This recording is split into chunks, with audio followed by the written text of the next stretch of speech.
Você está ouvindo o ABC Cast, o podcast do ABC. Informação, inovação e conexão com a região metropolitana de São Paulo. ABC Cast, conectando você com informação de qualidade. Fala, pessoal do ABC e toda a região metropolitana de São Paulo. Hoje é terça-feira, dia 5 de maio, e tá começando mais um ABC Cast, o podcast oficial do portal ABC do ABC, que deixa você por dentro de tudo que tá rolando, seja aqui no ABC, em São Paulo, no Brasil ou no mundo. Então fica aí o convite para você se juntar nessa conversa com a gente, que tem eu, Suzana Rezende, e ele também, João Pedro Melo, JP. É com você, JP. Olá pessoal, uma ótima terça-feira para você que já está no trecho travado pelo trânsito, tentando equilibrar o café e a sanidade. E se o roteiro de hoje te parece um crossover de geopolítica com drama financeiro, pode ficar tranquilo que a gente destrincha o que realmente impacta na tua vida. E hoje a gente começa falando sobre a diplomacia de risco no encontro entre o presidente Lula e Donald Trump sob a sombra da dívida trilionária americana. E ainda tem o novo filtro de 16 anos do YouTube e o impacto no ECA digital na rotina das famílias brasileiras. Então, por aqui tu já sabe como funciona. É informação direta, contexto e análise para deixar o cenário muito mais nítido. Então bora ajustar o volume do café e do fone, porque o ABCcast já está começando. É isso aí, a gente abre o programa de hoje falando sobre diplomacia e uma dívida trilionária. Então, olha só, o presidente Lula está articulando um encontro estratégico com Donald Trump para tentar demonstrar força internacional em meio ao desgaste político com o Congresso Nacional. E a expectativa para essa conversa cresce em um momento de extrema fragilidade econômica global, já que a dívida pública dos Estados Unidos acaba de ultrapassar a marca histórica de 33 trilhões de dólares, superando o tamanho de todo o PIB americano. E o Itamaraty tenta vender o encontro como um pragmatismo necessário para atrair investimentos. Mas o mercado observa com cautela como o calote técnico que ronda o Tesouro Americano pode afetar a taxa de juros e o câmbio por aqui. E para o governo brasileiro, a foto com Trump serve como uma tentativa de isolar alas radicais do legislativo e retomar a narrativa de protagonismo global, ignorando por hora que o xerife do mundo está vivendo no cheque especial. Sui, ouvintes, e lá vamos nós para mais um crossover mais cringe do semestre. É meio que um pacto de hipocrisia no rolê mais aleatório onde eles fingem que se adoram e a gente finge que acredita. É o tipo de turnê de despedida de banda que não se suporta, mas onde o cachê vale mais que qualquer sorriso amarelo. Lula e Trump, sentados à mesa, é puro pragmatismo de conveniência, mas com um detalhe irônico. A maior economia do planeta está operando no cheque especial com uma dívida ansiosa do mundo. Enquanto isso, o governo tenta usar essa amizade de Instagram para ver se o Congresso aqui de dentro vê se para de fazer birra e o mercado financeiro faz reza braba para que esse rombo americano não vire um buraco negro que engula o nosso frete e as exportações no Brasil. No fundo, é aquela velha tática de postar foto de champanhe em Dubai enquanto o oficial de justiça já está na calçada de casa para confiscar a TV da sala. E aí? Como é que a gente fica no meio desse lifestyle de devedor de elite, hein, Su? JP, é complicado. E a gente vê novamente o efeito borboleta, né? Acontece nos Estados Unidos, pode afetar aqui. Como você bem disse, esse encontro é puro pragmatismo. Inclusive nas redes sociais, né? O Carlos Bolsonaro fez um tweet meio que debochando, falando da soberania nacional e lembrando que esse encontro ele não afeta a soberania nacional. O Lula não está indo lá para pedir que o Trump interfira nas políticas aqui no Brasil, em seus sistemas ou algo do tipo. Como o JP disse, é puro pragmatismo, é aquele almoço que a gente senta, dá aquele sorrisinho amarelo, aperta as mãos e vai embora. E agora vamos para o nosso giro de notícias, iniciando pela saúde em Campinas. Então, olha só, o Hospital de Clínicas da Unicamp, Universidade de Campinas, realiza nesta quarta-feira um mutirão histórico de oftalmologia. O objetivo é realizar 450 cirurgias de catarata em um único dia para pacientes que já foram triados e pré-agendados pela Central de Regulação Municipal, visando zerar a fila regional de espera por esse procedimento. Tecnologia em Osasco. A Prefeitura de Osasco abriu as inscrições para o projeto de Fábrica de Desenvolvedores. São 500 vagas gratuitas para cursos de programação, Java e Python voltados a jovens da rede pública, com o objetivo de suprir a demanda das empresas de tecnologia instaladas no polo digital da cidade. E para finalizar aqui o nosso giro, vamos falar do Cinturão Verde em Mogi das Cruzes. O setor de hortifruti de Mogi das Cruzes registrou uma alta de 15% na produção de folhosas nesse início de maio.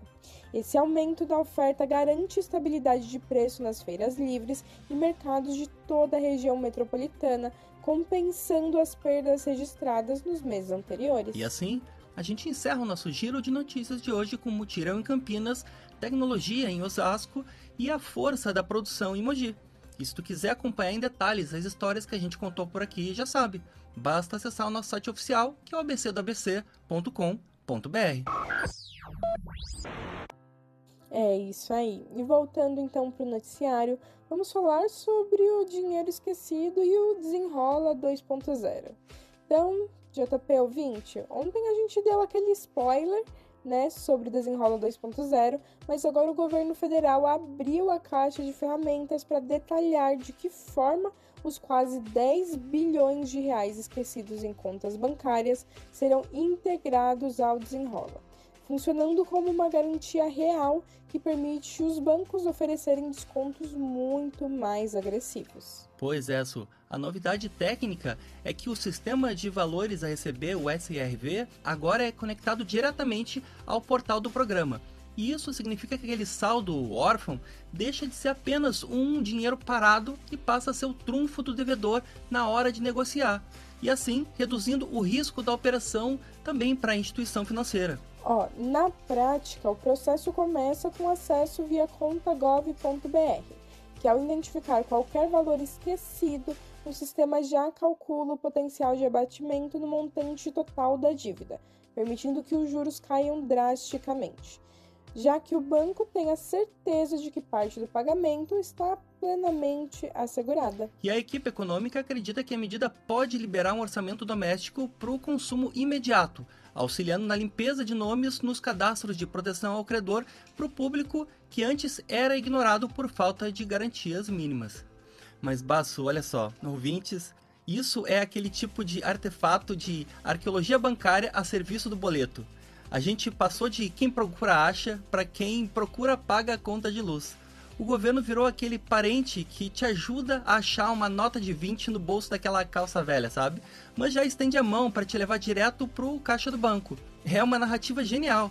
Você usa o teu próprio dinheiro que tu nem lembrava que existia para garantir que o banco não perca o sono.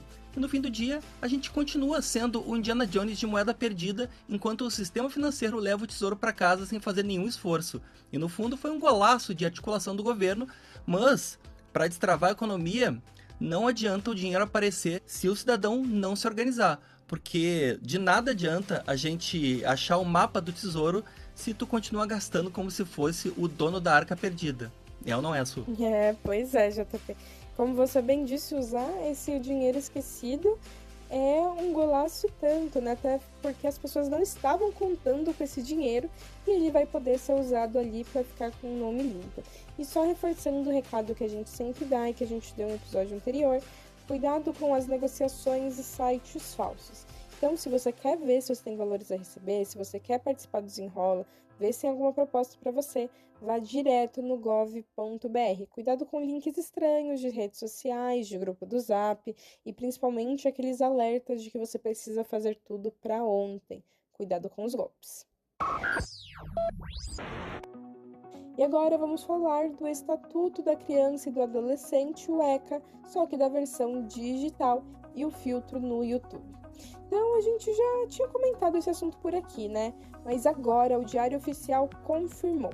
O Ministério da Justiça acaba de formalizar a classificação de 16 anos para o YouTube brasileiro, sustentado pelo ECA Digital, que agora passa a tornar obrigatório que a plataforma implemente um sistema de autenticação muito mais invasivo para poder fazer ali a separação do algoritmo. Pois é, Su. E a pressão agora é técnica. O Google vai ter que rebolar para criar uma barreira que não seja apenas um clique aqui se você tem mais de 18. A exigência agora é de verificação por biometria facial ou documento oficial em tempo real, tentando garantir que o algoritmo de recomendação não jogue conteúdo de desafio perigoso ou pauta sensível no colo de quem ainda está formando o caráter. E agora, quem deve sentir o peso da lei no bolso são as Big Techs, que precisam correr para se readequar antes que o prazo de adaptação termine. As multas previstas são pesadíssimas e podem chegar a 10% do faturamento anual da plataforma aqui no Brasil. Além disso, existe uma zona cinzenta e preocupante. Materiais educativos que antes eram de livre acesso agora podem entrar no mesmo balaio do entretenimento pesado, o que corre o risco de apagar o sinal de milhares de canais que hoje servem como reforço escolar para toda a garotada. Exato, Su.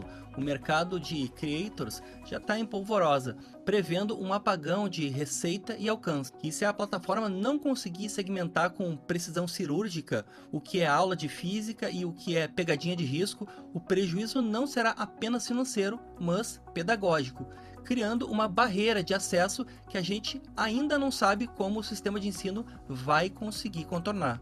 Isso é a institucionalização da babá digital com grife do governo.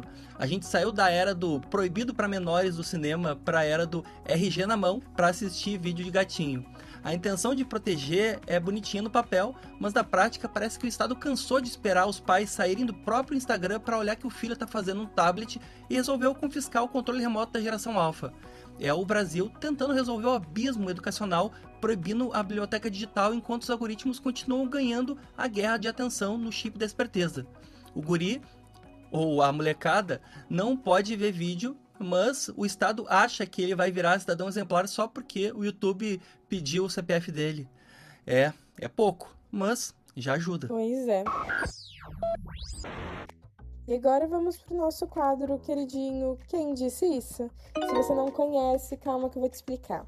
Aqui nós trazemos uma frase daquelas bem reflexivas, de você adotar no caderninho, colocar na legenda da sua foto no Instagram, enquanto você tenta adivinhar quem é o autor ou a autora. Então, JP, conta pra gente qual que é a frase de hoje. E essa é pra ti, por ontem, e pra nós, por hoje também. A frase é icônica e ela foi dita durante uma queda de democracia em uma galáxia muito, muito distante. Já foi um spoiler, então vamos lá de frase, Su. Então é assim que a liberdade morre, com um estrondoso aplauso. Repetindo. Então é assim que a liberdade morre, com um estrondoso aplauso. E aí, Su, tem como adivinhar quem é o dono ou a dona da frase de hoje? Ah, JP, você deu um spoiler ali, mas ainda assim é um universo muito, muito distante e um universo muito, muito grande. Então eu acho que fica um pouco complicado de tentar adivinhar, mas eu vou falar aqui. Então essa reflexão poderosa, quem disse isso foi Padmé Amidala, que é interpretada por Natalie Portman lá em Star Wars Episódio 3, A Vingança do Sith. E é uma frase mais do que necessária para pensarmos sobre o papel das instituições e a vigilância constante que a liberdade exige. Afinal, a minha liberdade acaba onde a sua começa, e também o respeito que deve prevalecer. É isso. E bota a vigilância nisso. Isso conecta bastante com o que a gente trouxe no programa. Como, por exemplo, ser contra, às vezes, certas iniciativas. Muito pelo contrário, no caso do Desenrola, é um respiro fundamental para o bolso de quem mais precisa, e a fiscalização nas redes é um passo gigante para a gente não deixar a nossa democracia virar refém de algoritmo sem dono. Mas a Padme deixa um recado para a gente muito legal. O perigo mora no aplauso que vira anestesia. Então, a gente apoia o avanço, mas fica de olhos bem abertos para garantir que o alívio de hoje não venha com letra miúda no amanhã. É isso. A gente quer progresso, mas que o recibo e a transparência também apareçam na mão. É isso aí. E é com essa reflexão que nós terminamos mais um episódio. Lembrando que se você quiser nos acompanhar de segunda a sexta e acompanhar outros produtos como o ABCcast Conexões e também o Cine ABC Metrópole, nós estamos disponíveis em todas as plataformas. É no YouTube, Deezer, Spotify, Amazon Music, Apple Podcast. Basta escolher a sua preferida, nos procurar e dar o play. E se esse episódio fez algum sentido para ti, compartilhe com alguém que também gosta de se manter muito bem informado, sem enrolação. Então, já aproveita e segue a gente lá pelo Instagram, que é o ABC do ABC _oficial, porque a nossa conversa não termina por aqui. É isso aí. E se você gosta de se manter bem informado sobre qualquer assunto do esporte ou político em qualquer horário, o nosso site ele não para. Acesse abcdobc.com.br, que lá sempre tem notícias fresquinhas e feitas só para você. E antes de fechar, a gente deixa aquele nosso abraço pra ti que tá na correria no final do dia ou dando aquela pausa merecida por casa mesmo. Amanhã a gente tá de volta com mais notícia, contexto e o café naquele mesmo compromisso de sempre. Seguir juntos, com firmeza e muita leveza. Então tchau, tchau e até a próxima. Tchau, tchau! Esse podcast é uma produção do portal ABC do ABC. Apresentação: Suzana Rezende e João Pedro Melo. Edição: Rodrigo Rodrigues. Roteiro: João Pedro Melo. Direção de conteúdo: Tiago Quirino. E direção geral: Alex Faria.